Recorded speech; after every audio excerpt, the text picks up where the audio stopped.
congratulations with the release of this new album. Can you take us a little bit from the journey from Occult Spiritual Energy towards this release? What has happened?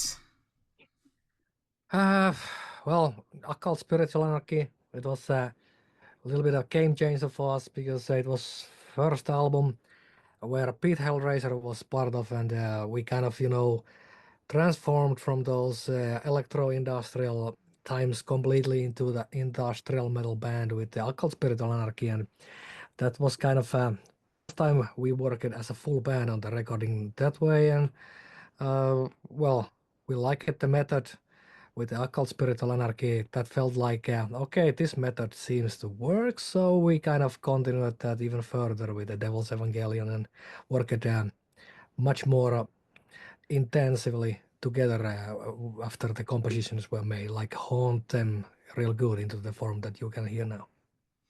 Yeah, I can say I can hear a lot of energy, even more powerful than the previous release. That was a deliberate choice of yours to make it like that? It's the energy is a kind of a vague term always to measure that way, but uh, well, I don't know, maybe let's say that the theme of the album is much more loaded than with the Occult Spiritual Anarchy because the theme of the album I kind of honed. I actually wrote the Destroy the World song, which is a remaking that album. I wrote that already in 2008. Mm. That way before King Satan, and that was actually the first time I got this idea of the whole album, the Devil's Evangelion album.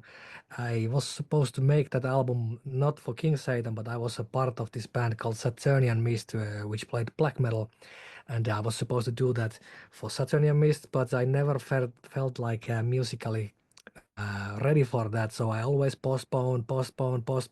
And when I founded King Satan in 2015, I was like, okay, now I will make the Devin Evangelion album.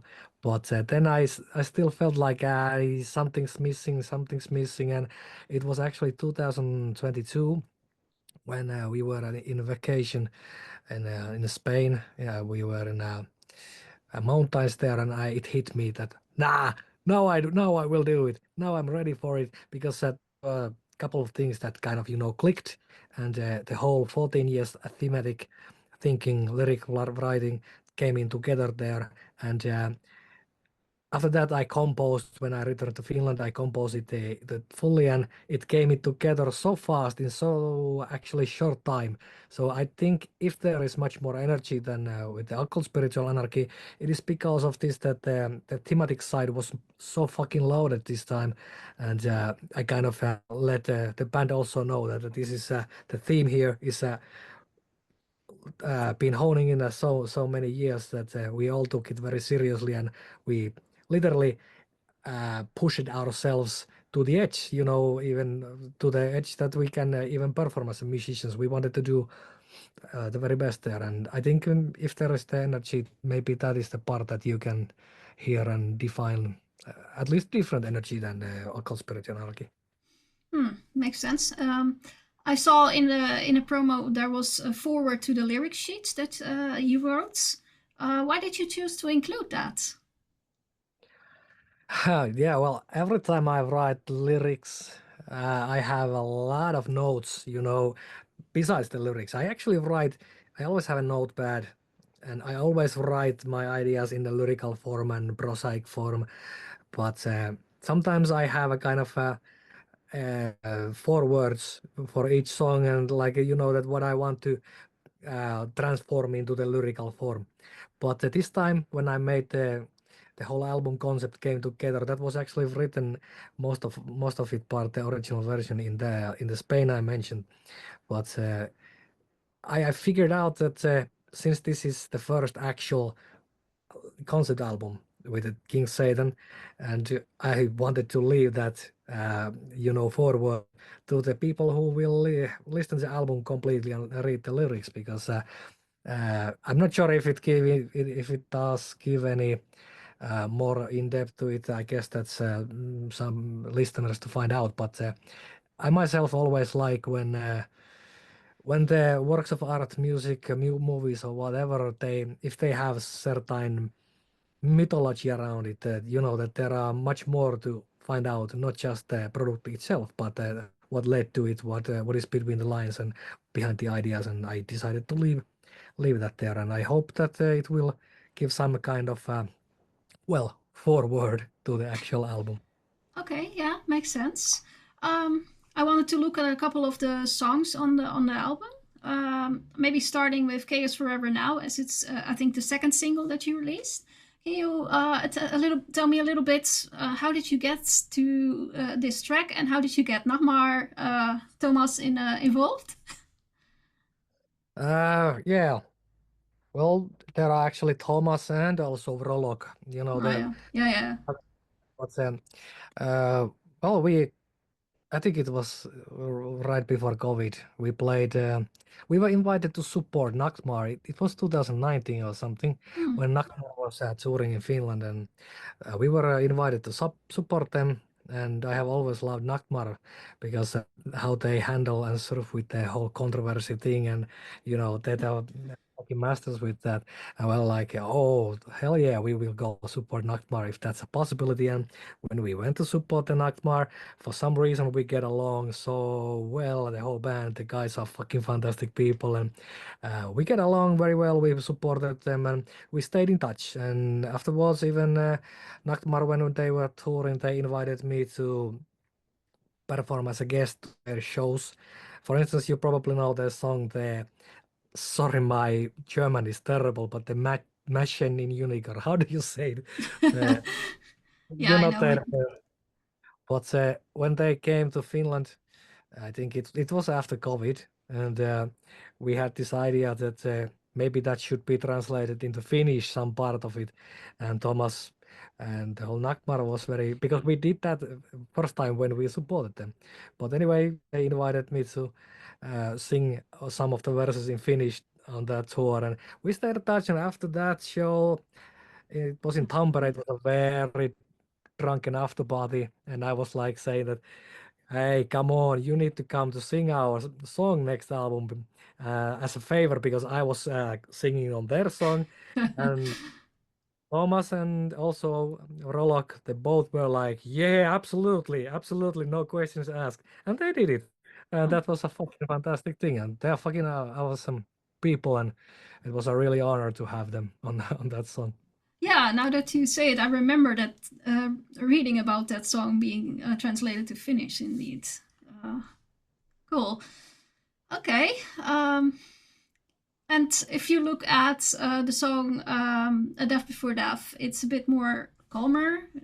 If you look at the track list, but it still has a very heavy feel to it. Can you explain a little bit where the song originates from? Uh, well, like I mentioned, that I honed the album's concept very long time. Hmm. And there were some moments in my life that I based them on. And if you read the lyrics, the chorus goes, die, die, die, die before you die, open the eye of a new kind. And well, whatever kind of death is there going on, maybe it's a mental death, maybe it's a spiritual death. And after that, there's a, like I say in the end of the lyrics, that from my ashes I am reborn, not the Sheldon, and so on, so on. The it is related to some part of my life when I was really going through of those kind of emotions, and when I composed the song, I wanted to return to this atmosphere I was in when I wrote it, and it was like a method acting, you know, like succumb again to these dark waters I was in, trying to find a way out, and I tried to capture this certain, uh, how do I say it, wistfulness. Is that a correct word? Like a melancholy, but not kind of a depressive melancholy, but some kind of excruciating darkness where you see a little bit of light coming there. That hey, maybe I can reinvent myself and so on. And that was a big part of the album's concept. I wanted to recreate that with a musical voice too. Okay, nice. One of the songs that really stood out to me personally was "The Devils and the Saints." I think that dialogue is really interesting to follow. Um, what can you tell me about that one? Yeah, that's probably the most complex song on the album, and I'm actually as a lyricist, that is my ultimate favorite there because I did once, like I mentioned, that I kind of started this concept already years ago, and I wrote this song called "Sacrifices of Faces Unbroken" for my old band Saturnamist, and it was this Shakespearean dialogue between a magician and a priest. No, I mean magician and a thief, and it kind of gave me an idea that I really need to do this again when I actually do the Devil's Evangelion, and I wanted to do that, and I like a lot those dialogue forms in the Shakespearean dialogue, but also, antique Greek, how they make the theaters, and even the philosophical text. Plato writes about Socrates and so on. And the, why I wanted to make it a dialogue because, well, if you read the album's description, uh, one of the fundamental themes in the lyrical side is this that the reality, the duality of the reality, and how it can be solved through paradoxes, and how that through paradoxes, opposite things can be true at the same time, even they're seeming opposites, like sad clown or mad genius, or how God can be slain. What I say also in the foreword of the album, but this song I don't want to I have never I don't want to interpret, I don't give you the uh, guideline how to interpret the song, but I can always discuss the themes and the overall ideas behind it, what causes it. But this song is very complex with its moral ambiguity and also spiritual dimensions. I couldn't find another way than to tell it through the dialogue, and I was so fucking happy when I finally had now time to make a. It was very difficult to make a song for that because it's uh, that kind of a dialogue thing, and to have it into extreme metal drama arc, it was very challenging. And this is actually a song that yours truly and our drummer Pete Hellraiser basically put together, and like our keyboardist Hecate and the bass player Jerry, they say that yeah, this is your song. They have no idea what we are doing there. But anyway, it's something that as a lyricist, I hope that, well, of course, I hope that somebody will understand what I'm trying to say here, but I also hope some patience when somebody tries to make an interpretation, because it is not black and white. And well, of course, you are probably aware of our controversial nature that we want to kind of provoke people to think, but this song is one of the extreme sides of that you should give time to when reading into lyrics. Yeah, I think that counts for most of your songs. Also, if I compare it to what I see other bands do, you have quite a lot of text in there. Um, how do you feel about that when you try to gain new fans, because people really need to invest time to get it, I guess. How do you look at that? Well, I don't really. I just,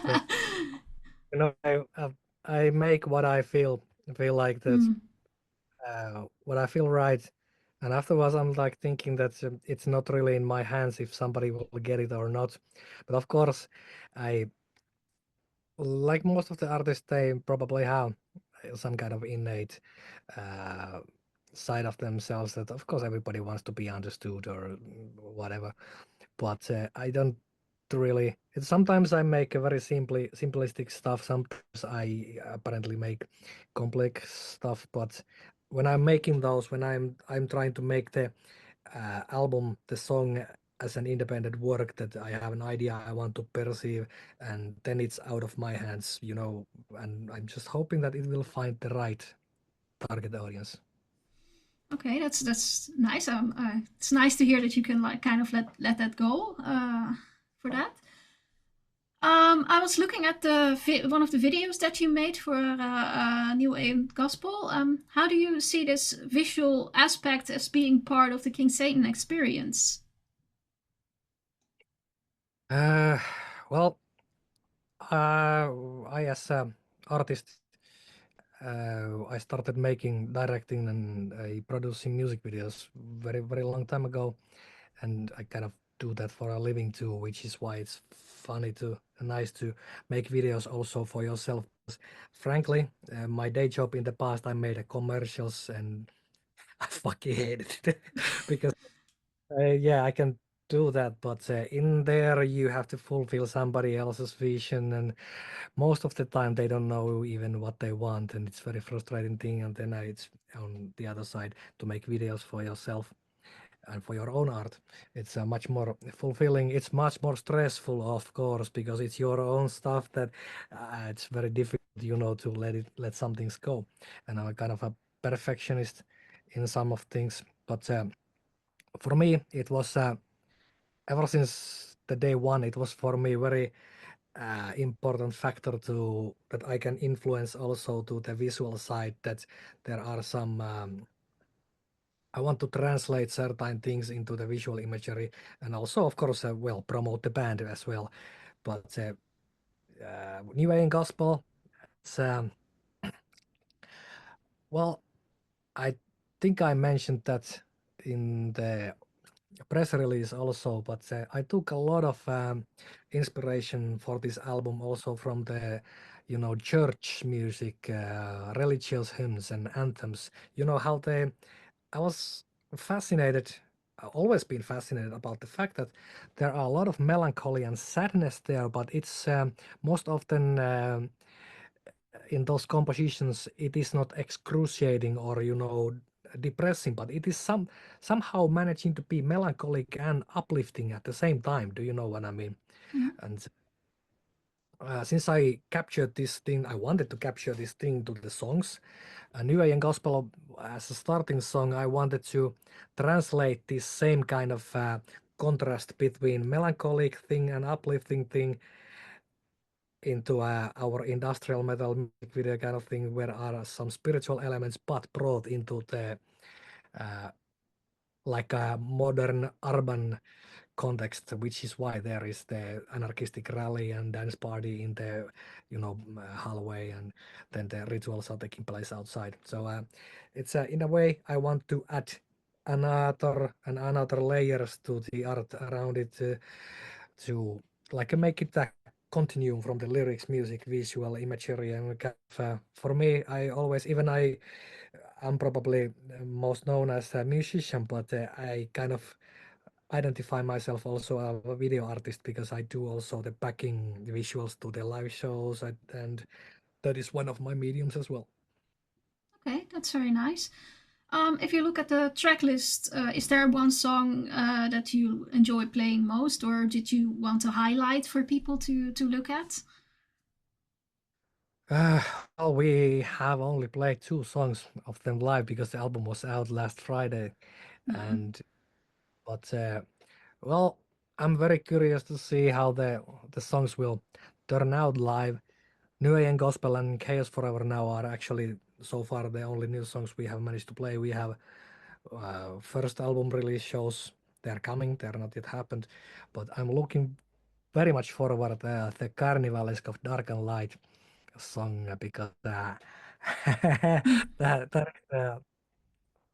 is a kind of song that we wanted to unleash this full-on absurdistic circus thing, combine it to the very uh, brutalistic Black and Death combination, because there are Sappho blasts and there are actual blast beats and very violent guitar riffs, but then there's a kind of circus nonsense riffs playing on. And I'm looking very much forward to this playing live environment, because it's a very challenging song not to perform, but also it will perform, how it will act on the live environment. That's a very curious thing. I'm looking very much forward to that. Yeah, I can imagine that. I know you have a couple shows planned for this year, even next year already. Do you have also plans for touring Europe? Ah, yeah, well, I'm not at yet liberty to say. I'm a little bit superstitious also because it has not been yet announced. So I can say that there are plans, but maybe, well, of course, this feels futile to say now because when this interview is out, we will know probably that happened. But I can say that there are we have a new booking agent now, and they are doing actually very good job about many things, and there are not only one plan but there are a couple of plans going on, so I'm sure we will get to the Europe next year. Ah, that's nice to hear. Then I have only one more question, and that is, do you have a Christmas wish or wisdom to share with the world? Well, for obvious reasons, well, I'm not sure if it's obvious, but I'm not really celebrating Hmm. Christmas, but here we celebrate winter solstice I'm where I am here, Pirkanmaa countryside in Finland. And for me, it's still a really spiritual thing, not in Christian way, but a very, very paganistic, if you will. It dates back to the real cycle of the nature. And did you say wish or? A wish or wisdom to share with the world? Because I know Uh, not everybody celebrates Christmas, so I kind of leave it up to you what you want to share. Sure if that's a wisdom, but maybe that's some kind of guideline that maybe it's nice to succumb into the cycle of the nature, die a little bit and reborn as a new after the winter solstice is over, and maybe don't fight it back because most of the time when people fight the nature that way, the nature will kind of retaliate in many ways. Yes, that's nice words. Thank you very much. Thank you for your time. I'm looking forward to see you on the road again. And thank you.